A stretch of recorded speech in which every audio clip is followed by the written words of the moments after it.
We're once again on the record in Commonwealth Kentucky versus Jermaine Prince, which is 13 CR 2211. We have the same counsel and parties present we've had throughout the proceeding, and the deputy informs me that our jurors are assembled. If everybody's ready, we'll bring them in and commence to take more proof. Deputy? All rise.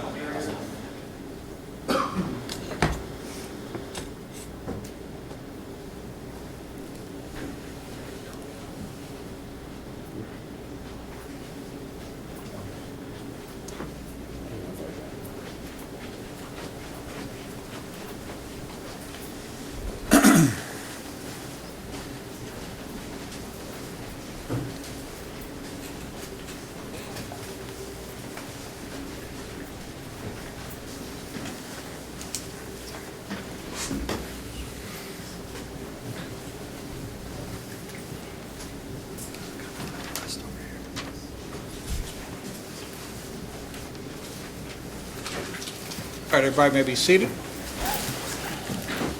Welcome back, ladies and gentlemen. We are ready to continue with the taking of proof on behalf of the Commonwealth. Would you call your next witness, please? Yes, Your Honor. The Commonwealth calls Denise Elliott, and we've got a video deposition that we took yesterday. Very good. Ladies and gentlemen, I think I have a little preface in this, but this witness was unavailable to us after yesterday, so we went ahead and videotaped her testimony here in the courtroom. You should think nothing more or less of it. Because of it's coming to you this way, take it for the value that you see in it based upon what she says. Judge, also, and direct the jury that the whiteboard's not there. Mr. McLeod used this board yesterday. It doesn't really show up in the video, so we have it set up so you can see. Thank you, Your Honor.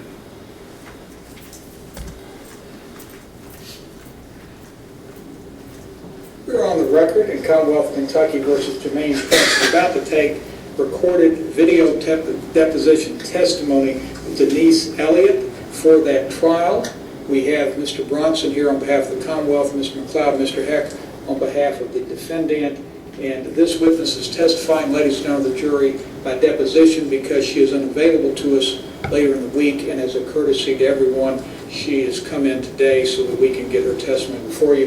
You're to think no more nor less of her testimony because it comes to you by way of a deposition and should focus on the substance of what she has to say. So with that, Ms. Elliott, I'm going to ask you once again to swear or affirm that the answers you give us to the questions you'll be asked today are the truth, the whole truth, and nothing but the truth. Will you do that for us? Yes, I will. Very good. As I said, keep yourself in the microphone oriented. We'd like to hear what you have to say. Mr. Bronson, you may proceed. Thank you, Your Honor. Could you say your name, please? Denise Elliott. And where are you employed?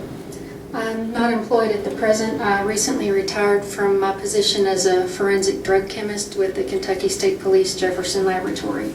And were you employed there in July of 2013? Yes, How long were you employed there? 28 years. 28 years. What training have you received to make you qualified for that position? I have a Bachelor of Science degree in Forensic Science from Eastern Kentucky University. After I was hired by the Kentucky State Police Forensic Laboratory System, I completed successfully a training program in drug analysis. I've since attended various workshops and seminars that also pertain to drug analysis. A part of your duties to conduct analysis of potential controlled substances. Yes. Could you estimate the times you have tested substances to determine if they are controlled substances? Over my 28 years, I have analyzed in excess of 20,000 cases, and each case can consist of anywhere from 1 to in excess of 20 exhibits. Have you previously testified regarding the chemical character of substances? Yes, How many times have you done that? over 200. Have you previously tested substances to determine if those substances contain cocaine? Yes, Did you receive evidence in the case of the Commonwealth versus Jermaine Prince? yes. And what date was that? Evidence was received in the laboratory on July 24th of 2013. May I approach you? You may. I have here what's labeled as Commonwealth's Exhibit Number 1.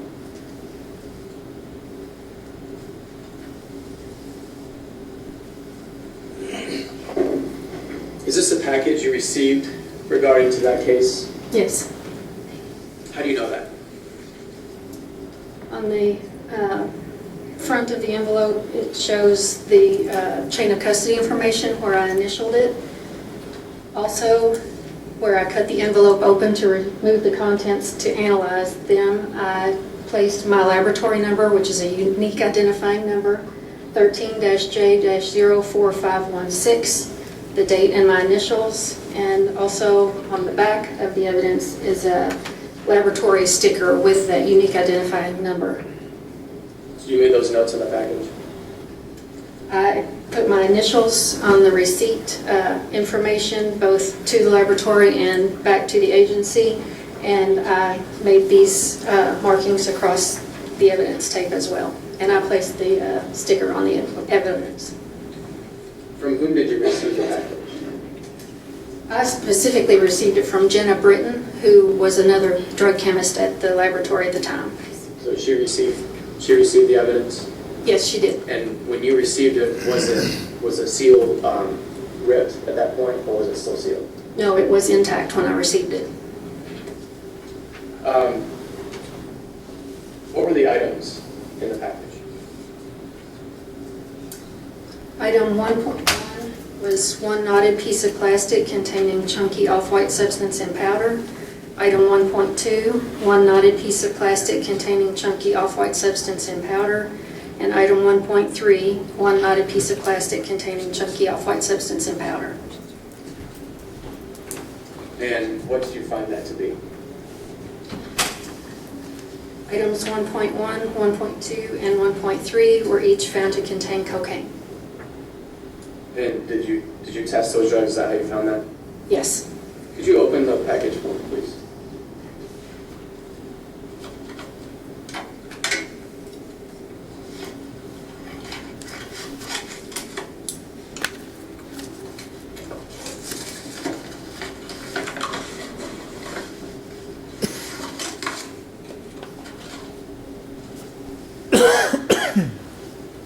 Could you hold those up, please? Yes.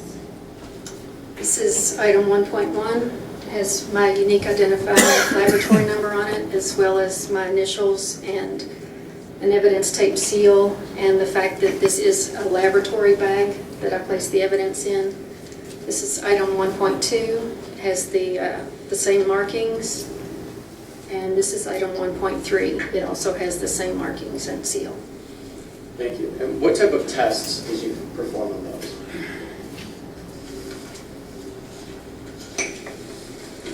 On each item, I did a cobalt thiocyanate test, which is a screening test. I also did gas chromatography, or GC, which is a separation technique as well as a screening test. And I also performed gas chromatography mass spectrometry, or GCMS, which is a specific identification technique. And those tests resulted in identifying the substances, cocaine? Yes. Is cocaine a controlled substance under KRS 218A? Yes. And what schedule is that substance classified in? Cocaine is a Schedule II. Are those tests nationally accepted? Yes, they are. Did you weigh the drugs? Yes. What were the weights of the drugs? Item 1.1 was approximately 4.49 grams. Item 1.2 was approximately 2.82 grams. And item 1.3 was approximately 2.55 grams. And when you weighed them, did you weigh them without any other packaging material? Yes. So it's just the cocaine that you weighed with those weights? Yes. Okay. While the evidence was in your lab, did you maintain exclusive control over it? After I received it from Jenna, yes, I did. And can you please describe how you maintain that exclusive control? When I received it from Jenna, I placed it into my personal evidence locker, which is kept locked at all times. And that locker itself is in an evidence room, which is also kept locked. When I was analyzing the substances, I removed the envelope from my locker, cut it open at the bottom of the envelope, removed the substances for analysis. I then placed each in a laboratory bag, placed it back into the envelope, and put this state police evidence sealing tape on it. I then returned it to my drug locker in the drug evidence room until it was returned to the agency. When you received it, was there another seal on there? When I received it, it had this blue tape seal on it. And was that seal intact when you received it? Yes, it was.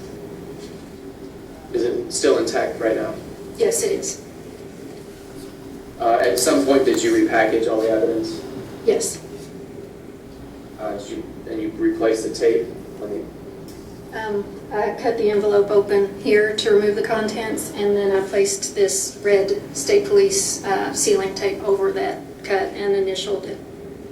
And today, before you opened it again, was it still intact? Yes. After testing and repackaging, did you turn the evidence back over to somebody? Yes, I did. Who was that? It was returned to Detective Woolridge and Officer Kemper of Louisville Metro Police.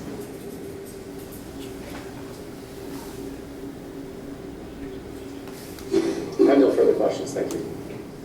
Mr. McLeod or Ms. Trek, would either of y'all like to cross-examine the witness? Yes, Your Honor. Ms. Elliott, what's the largest quantity of cocaine you've tested? The largest quantity of any narcotic you've tested over your 28 years working for KSP?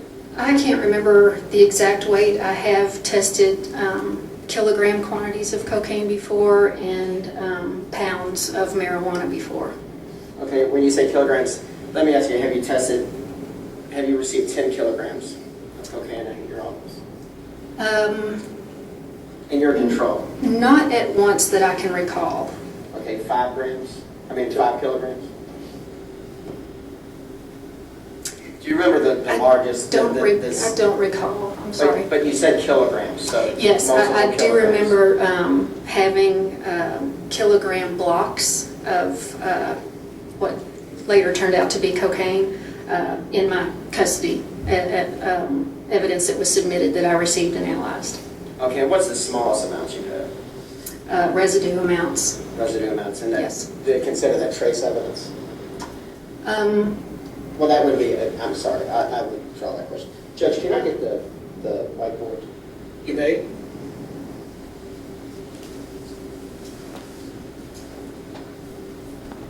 And I was never good at math, but I'm a veteran and dealing with this. But when you say kilograms, you say of regular cocaine? Is that what you termed it? Yes.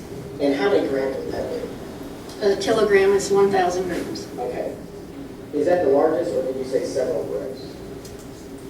I don't recall if I had more than one at a time, but I do recall having at least one.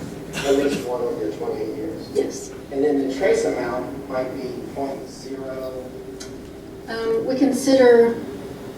I used to consider when I worked there, according to our protocol, less than 5 milligrams is considered a residue, which would be 0.005.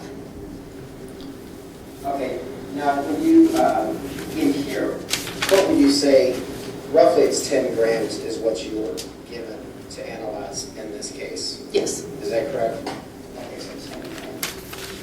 So, in regards to the break, it's a very small amount in that regard. Relatively, yes. About the tenth of it. It would be 1/100th of A it. hundredth, okay, 1/100th of the larger cases we have. Yes. Now, let me ask you this. Do you have any idea how many times you analyze cases dealing with cocaine, rough estimates? Thousands? Yes. Okay. You've gone to trial 200 times, you said. Yes. So, not as many trials go as you would have analyzed the cocaine that comes into your office. That's correct. Okay.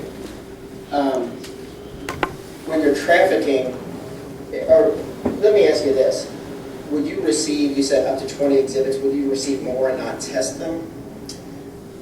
According to protocol, If there is a bulk amount of a substance, and then what we would, based on our experience, see as a residue amount of what is possibly that same substance, the analysis of the residue is not required, just the bulk amount. So yes, if I had 20 items, I may test 1, I may test 5, depending on what they are, but I probably would not test all of them. That is correct.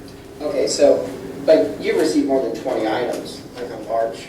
I mean, let me ask you this, a crime scene comes to you, is that how they encapsulate it? Like if one case comes to you, so if a group is arrested, all the cocaine from that would come to you. You would divide that among other lab people? It depends how it's packaged. If everything was in one container, it would definitely stay with one analyst. If it's packaged in 20 different containers, it may be divided among the analysts at the laboratory. Okay. Now, and I'm just trying to clarify, you stated you've had up to 20 exhibits. Now, have you had more than that but just didn't test them because they seem to be the same thing, or envelopes, or were they given to other people in your office to help out as well? No, when a case is received at the laboratory by an analyst, as long as it is in one package, one analyst keeps control and analyzes whatever needs to be tested within that package. Generally, if it comes in different packages or at different times even, it may or may not go to that analyst. It kind of depends on the luck of the draw, basically. If they're all in order and you take your 10 cases, they may or may not be, that group of 10 may or may not contain all of the envelopes related to one case. Okay. All right. So it just doesn't, you don't know, except for you have procedures in place to make sure they all end up at the right place. So other technicians may work on a bigger case, is what you're saying. I don't think I understand. I'm not trying to get confusing here, but in other words, if they all came in different envelopes, it's not sure that you're going to be the only one working a particular case. That is correct. Now, you're the only one working this case, though. I'm the only one that worked this evidence. Okay. Now, on envelopes that you've had, let's say up to the 20 exhibits, have you had envelopes that all the exhibits are the same weight, or majority are the same weight? I have had exhibits where there may be a powder or a chunky substance that are in individual packages but are all together in one bag or something. Generally, those are similar in weight. They may or may not be exactly the same. So let me get this straight. Like, you would have a bag. My daughter would do this, but I don't have a money bag. But inside of this bag, you say there might be also individual bags wrapped. That's correct. Okay. And you said that of what you would see out of those would be a similar weight. You've witnessed that yourself. I have witnessed that, yes. Okay, so and that would come in one bag. So it's actually a bag inside of a bag, and bags inside of a bag inside of your bag that you can. Is that right? It can be packaged in different ways. They may or may not all be in the same bag. And the stuff that's in the same bag, maybe there's one or two that are obviously larger than the others. There's no real set rule as to how it's But submitted. this is not uncommon. That's correct, it's not. Okay. Have you tried cases where you had to come and testify and the evidence was in this form, the bag, like tiny little baggies that are fairly evenly cut, same amount in the little bag that I drew here? I've definitely analyzed exhibits like that. Whether or not I've testified to that, I don't recall. Okay. Is that something you would remember? Not necessarily, no. Okay. Okay, you're a citizen. Congratulations, by the way. Thank you. Now, let me ask you this, and it's slang, I think, on the street, people see it, maybe it's 8-ball. Are you familiar with that term? I have heard the term. Do you know what that equates to in regards to weight? Not for sure, no. Okay. If I told you it was 3.8 grams, would you have any reason? If I'm not lying to you. If it's 3.8 grams, you have no reason to believe that. I disbelieve that. Correct. Okay. And none of those were 3.8 grams. No, not exactly. In fact, there doesn't seem to be a rhyme or reason of the weight in regards to those bags. Objection. As far as she knows. Overruled. She can answer. 2 of them contained one was 2.55, one was 2.82. Those are somewhat similar in that regard. The other one was 4.49, which doesn't seem to, these are obviously not all the same weight. Okay. Now, when we get back to these little bags, how small have you seen these little bags that are in a larger bag? And how big have you seen those that are evenly weighted? The smallest ones have been less than 0.1 gram. The large, Where there's been multiple in a yes, bag, yes. less than 0.1 grams. yes, in each of the smaller bags Okay. inside. The larger ones, I'm sure that they have been at least, a few tenths of a gram, and maybe even a lot larger. I honestly don't recall. So it would seem, by what you say, under 0.1 grams, that would be something that maybe someone would sell and would be a usable amount. I can't. Sustained. Yeah. Okay, so you've seen them below 0.1 and up to several points, 0.3 grams. Yes. Okay.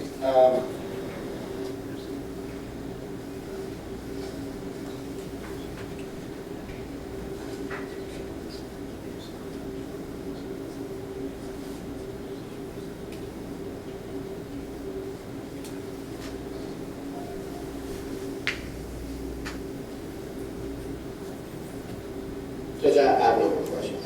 Very good. Mr. Bronson, do you have any redirect for this witness? No, Your Honor. All right. Ms. Elliott, thank you very much for coming in. Again, I'll also congratulate you on 28 years, and we'll see you later. Okay, thank you. We'll be all through. Good job there.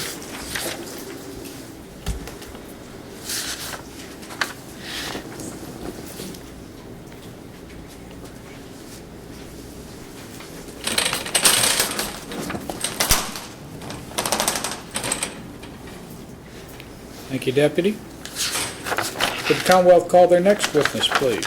Yes, Your Honor. The Commonwealth calls Detective Gary Huffman. Very good. Detective, if you'll come forward, please. Yes, sir.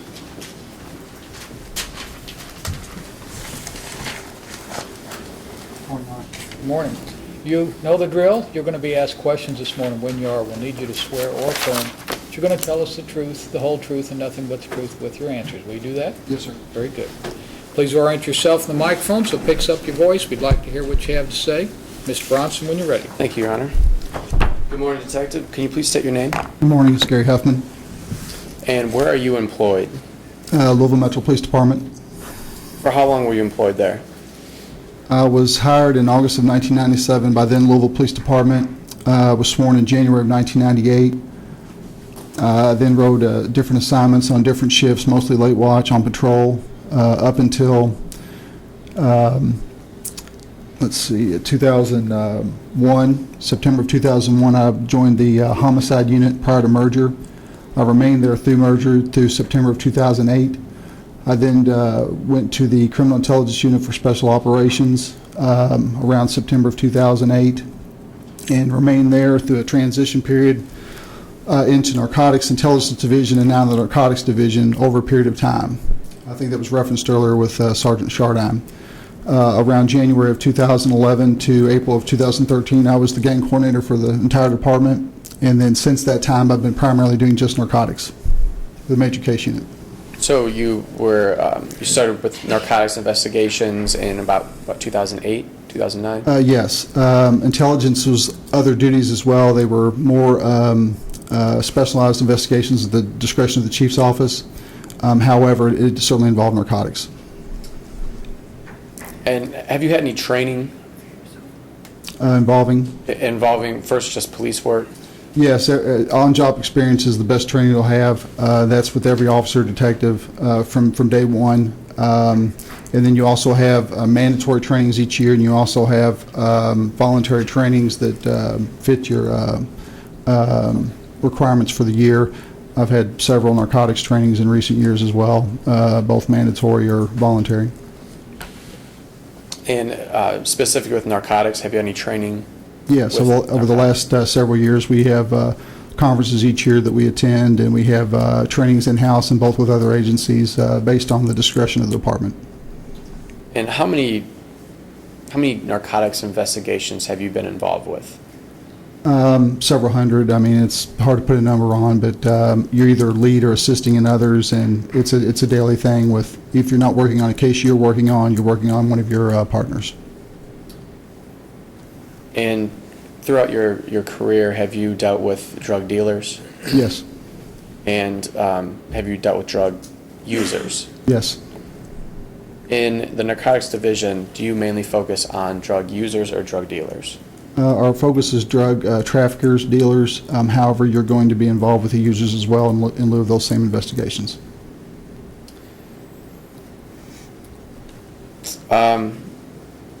Were you employed in the narcotics division, LMPD, on July 16, 2013? Yes, sir. And in that capacity, were you working on that day? Were you on duty? I was. Did you come into contact with the defendant, Jermaine Prince, on that day? I did. Did you see him in the courtroom today? Yes, he's seated next to counsel. Could you tell the jury what happened? Yes, basically on that date, I was working a narcotics investigation, and based on information received, I was present in the area of Mr. Prince's apartment with other detectives. We conducted surveillance on that apartment. At some point, collectively between myself and other detectives, we observed Mr. Prince leaving the vehicle, travel basically across New Cut Road from the Zachary Way address to a shopping center that was across the street. Mr. Prince was observed going inside, apparently shopping, purchasing some items after some minutes, and then exiting towards his vehicle. So I'm going to back up a little bit. So you observed him leaving his apartment? Collectively, yes, myself and or other detectives. We were at different positions, so I can't quantify if it was myself at a certain point or another, but I recall that we were speaking over the radio and making those observations. And he got into his vehicle? Yes. And he drove to the shopping center? Yes. Can you estimate how far his apartment is from the shopping center? The area is on South New Cut, past the 3rd Street cutoff towards Outer Loop and Gene Snyder, and it's by the train tracks, if you're familiar with the area in the south end there. But it's very close. It's a matter of just a few lefts and rights, and you're there. If I told you it was less than a half mile, would that sound right? Yes, it would. Okay. And to your knowledge, did he make any stops between his apartment and the store? Not that I recall. Okay. Continue, please. Basically, it was my decision to stop and detain Mr. Prince at that time. Prior to him getting in his vehicle, that was my desire to do that. I came upon him on foot with some other detectives coming from different angles. I immediately physically detained him by my memory grabbing one arm and immediately identifying myself as a police officer. And while other detectives approached, immediately began to ask Mr. Prince if he had any weapons or drugs on his person, that sort of thing. Very quickly, Mr. Prince was cooperative and said that he, in so many words, he verbally advised cocaine was in his pocket. That was removed by me or another detective. He was quickly Mirandized, which means he was given his Miranda rights at that time as well.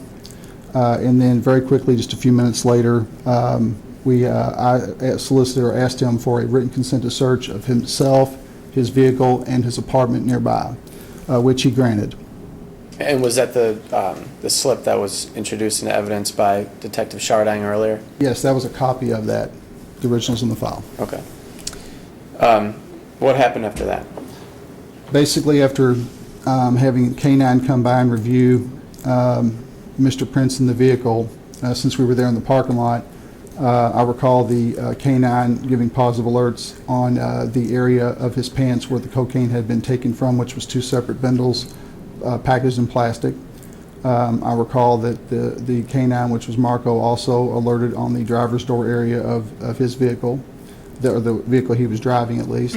And then at some point soon thereafter, we organized everybody to then move over to his apartment, which would also include transporting Mr. Prince back to his apartment as he's in control of it. We then arrived over there a short time later where the K-9 did the initial reviews of the apartment as well, just like the vehicle. And I believe that's already been spoken to as far as Sergeant Chardin. And I joined them along the way of this process. We were all present for that portion of investigation. Searches did continue. The K-9 did alert in the area of the kitchen that was previously testified to. I recall that the same things that have been presented so far were collected from those same locations in the cabinet and the countertop. I recall having conversations with Mr. Prince throughout that time, and basically without event, the apartment was searched and resulted in a citation arrest of Mr. Prince. Was he taken to jail? He was not. Was a digital scale also found?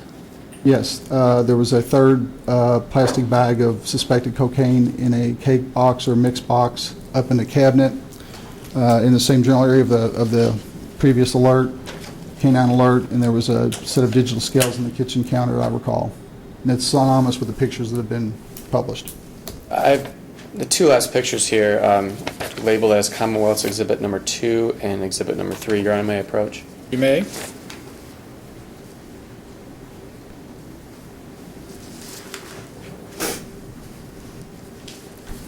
Could you explain what those 2 pictures represent? Commonwealth's 2 is a picture of the entry door with number 8 with a gold number on the door there, a white off-white door.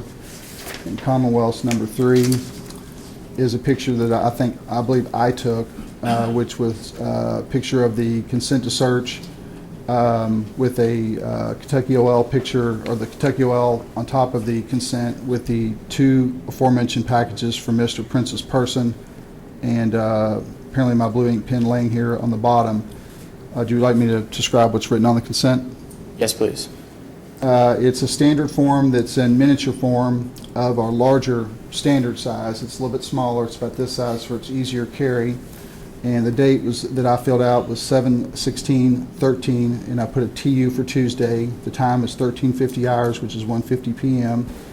I wrote Jermaine D. Prince with date of birth 11/19/85, and then it goes into the language which is fill in the blank, Jermaine Prince, knowing that I have a constitutional right to refuse to search my premises located at, I filled in 8712 Zachary Way, number 8, Louisville, Kentucky, 40214, and a plate number which appears to be 995 November Edward Baker, and/or an automobile which is underlined by me, described as follows.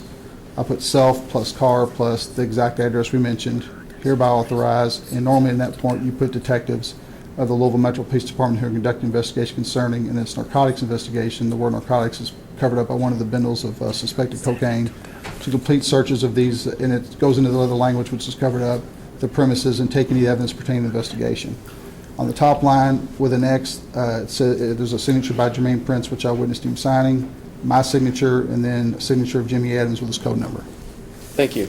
Your Honor, be the Commonwealth's motion to admit these into evidence and publish to the jury. They're admitted, and you may publish. Thank you, Your Honor.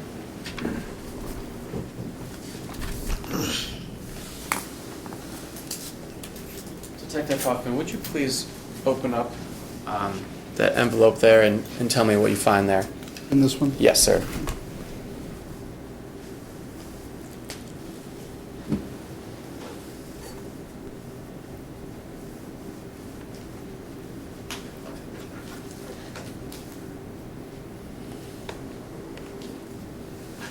I need his gloves to cooperate with me.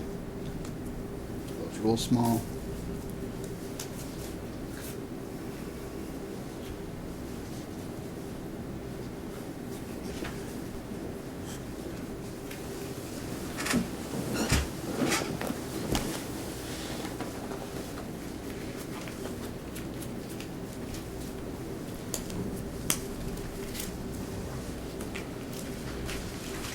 Okay, this envelope has the case number from this case, 8013-052665, and it says on the label, cocaine 10.3 grams, and it's reflective of evidence from this case, which I collected out of property for this event.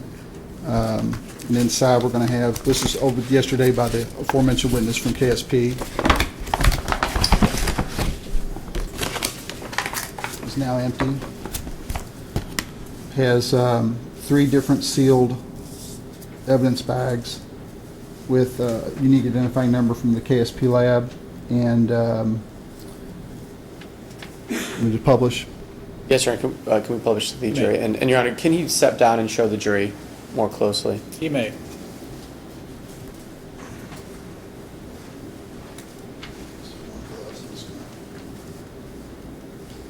So Detective Huffman, could you hold up what's labeled as 1.1 first?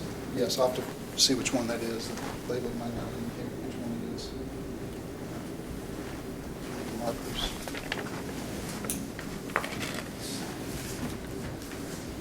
Okay, this is 1.1. And that's the one that is the 4.49 grams, is that correct?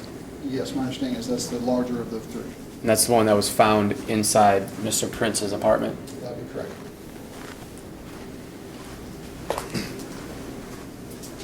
And are the other 2 labeled as 1.2 and 1.3? They are. And were those the ones you found on his person?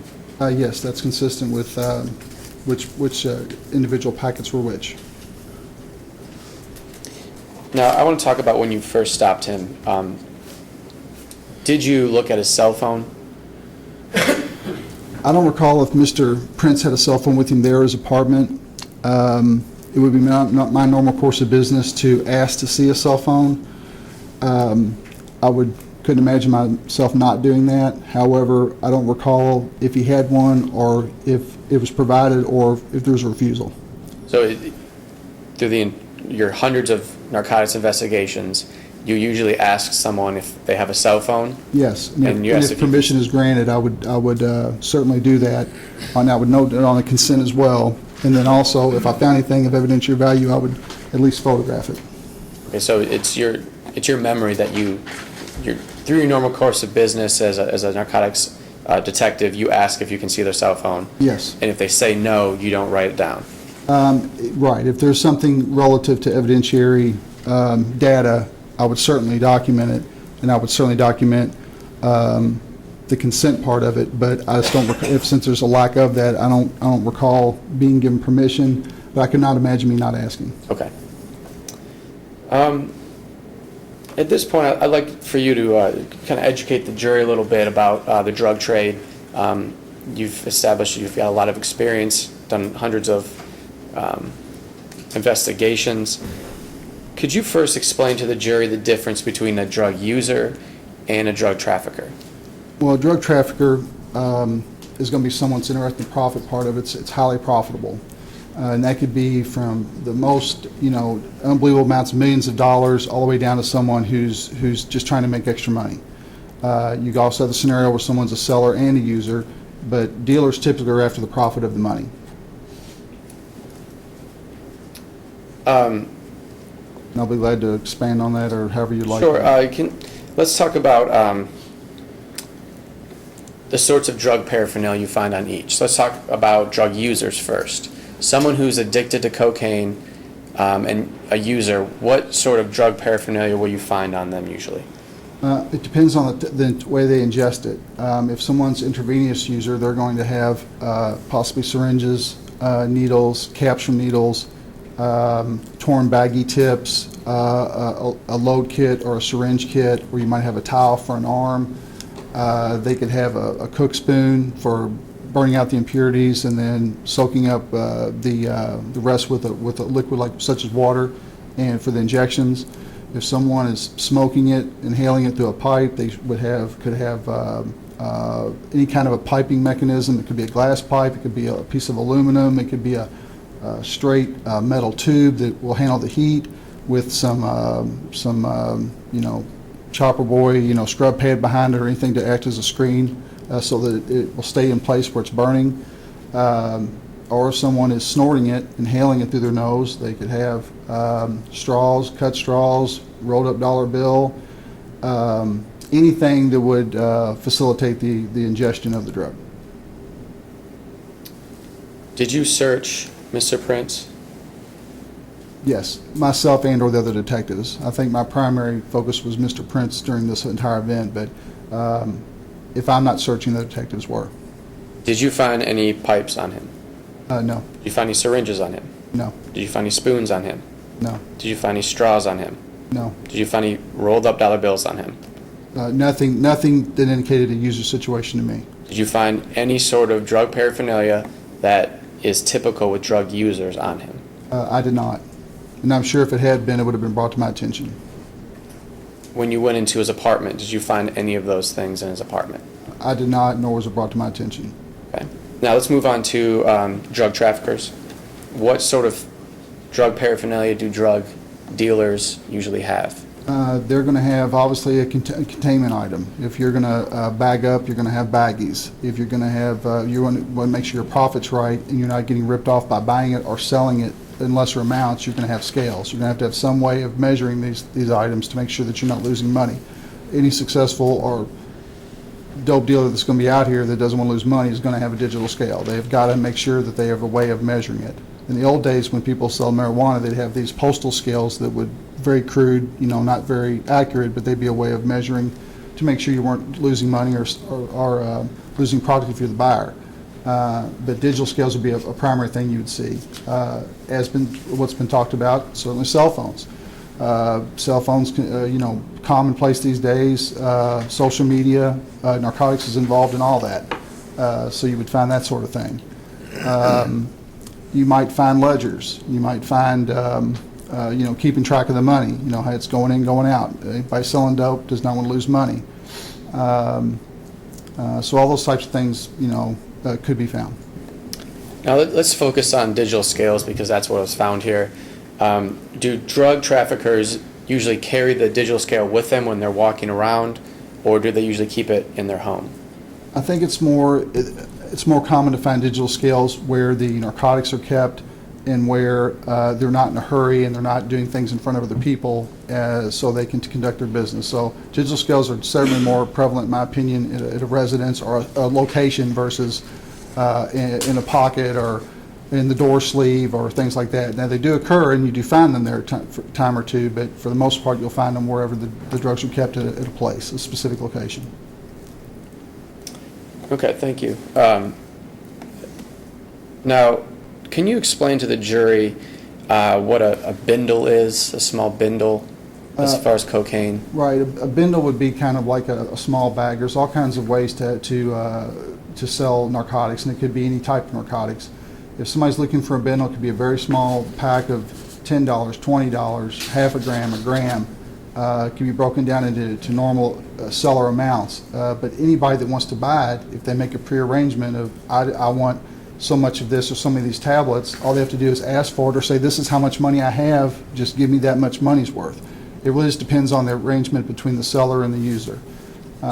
So backing up to the bindles, when do you usually see people with the multiple bindles of cocaine? On street sales, where you have someone who is they're at the selling level on the street, and they either or a runner or someone who can go out and sell X amount for someone else, or they're selling it themselves, but they've already got it pre-broke down to either $10 amounts, $20 amounts, or little small exact amounts so that there's no have. Somebody sees they need $10, need $20, they can pull right out and pull exactly what it is, give it to them, make it quick so nobody sees them. They don't want to be there all day. On foot, in a car, side meets in parking lots, or going to a house. I mean, it just depends on what the seller's willing to do and what they're willing to put up with the users. And what's the typical weight of one bindle, like a $10 bindle or a $20 Well, people bindle? usually ask for amounts, by money in my experience. So Okay. it's like, people call, do you have anything? You're holding, are you good? Do you have that, without using exact words? And then if someone's a seller, they're going to know their customer already, so there's not a need for chit-chat or extra talking. They'll say, I need 10 or I need 20 or on my regular or whatever. And it just depends on the arrangement between that seller and user as to how much that is. So let's take, for If example. if they have a relationship, if it's a stranger deal, then it'll be certainly broke down to probably money amounts. Okay, so what's a typical weight of cocaine for, let's say, $10?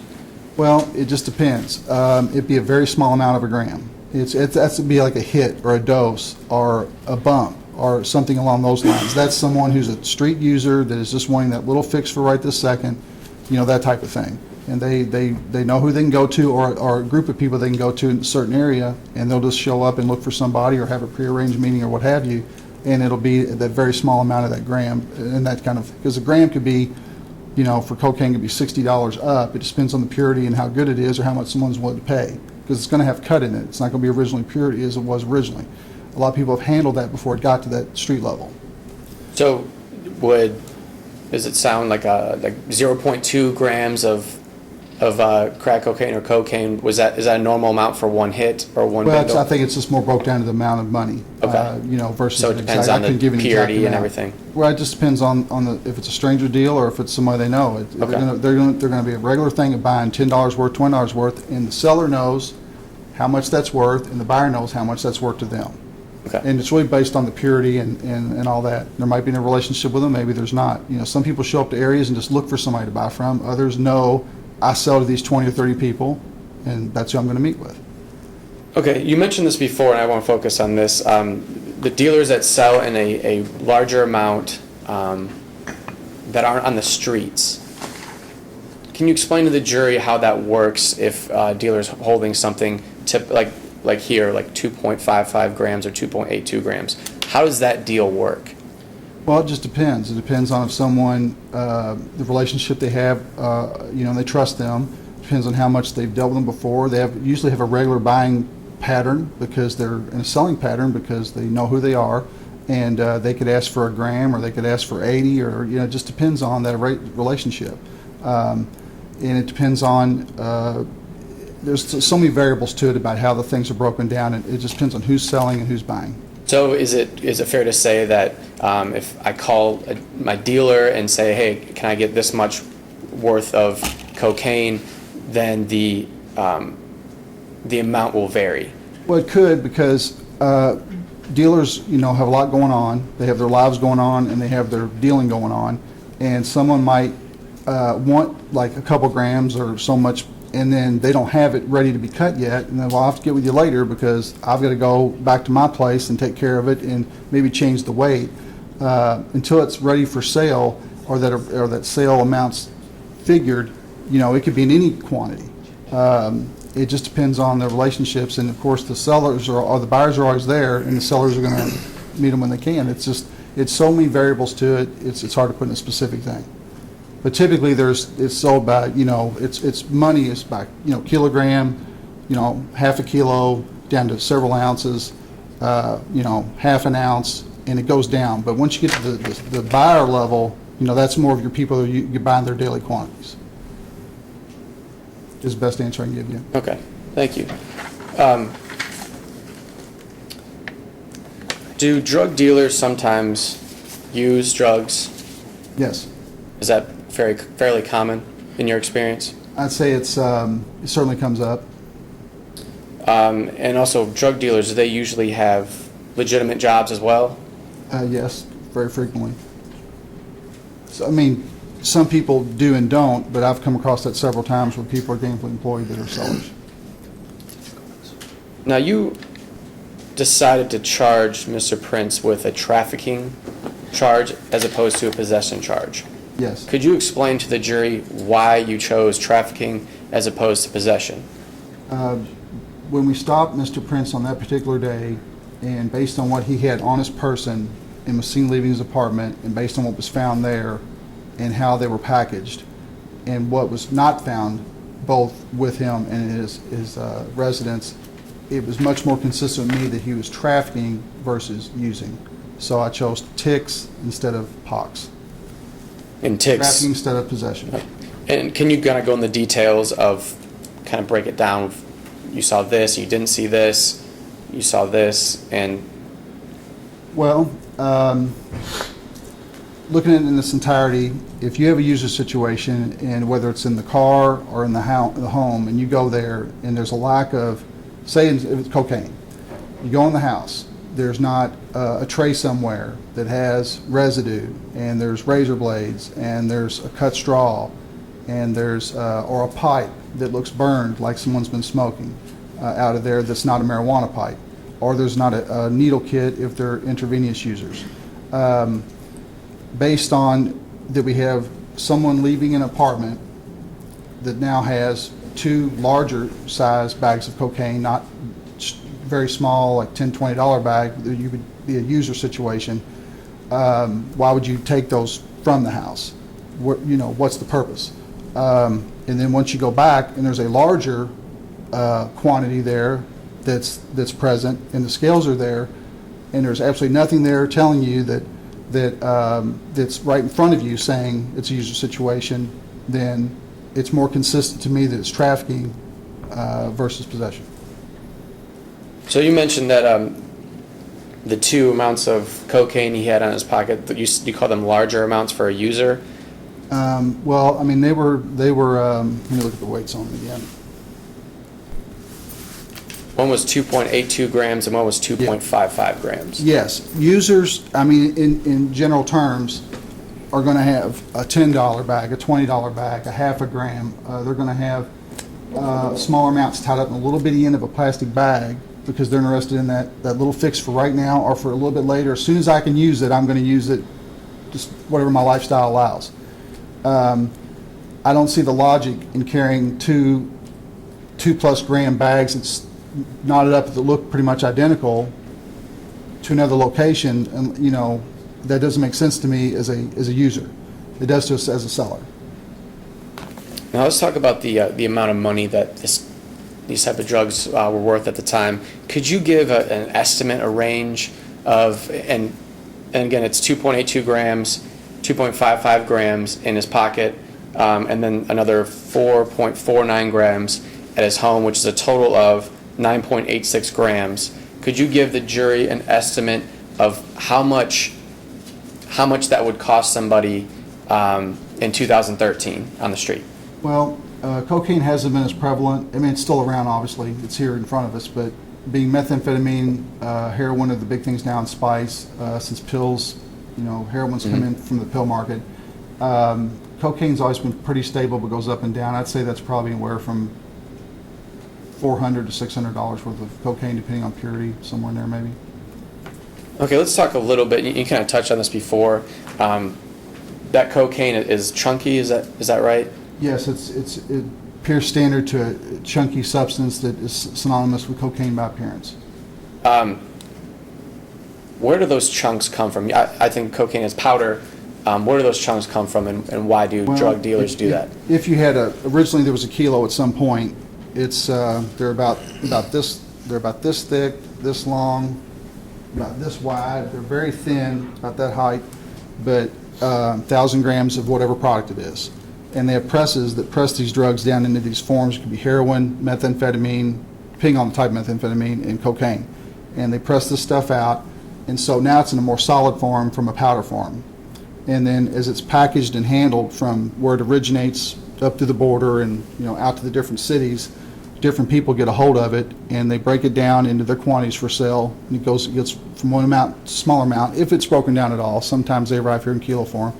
And then once it's handled, it'll start to flake off and chunk off, and then you'll see residues of chunks versus just powder. So and then there are also additives are put in there, which is yeah. cut and to enhance the weight and to take the purity level down, and it increases the profit.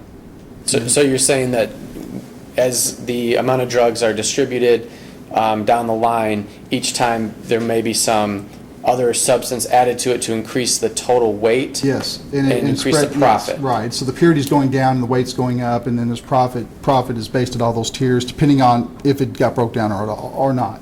It depends on the deal.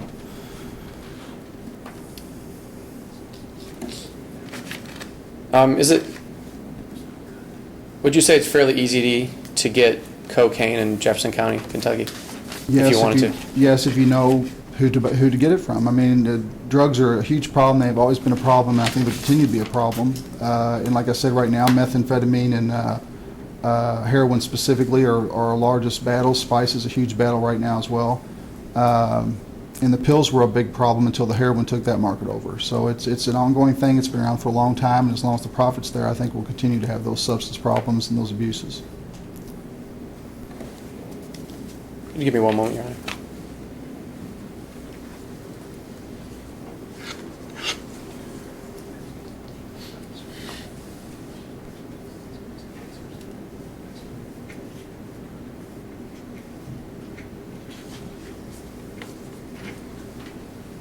Detective Huffman, you mentioned you searched the vehicle?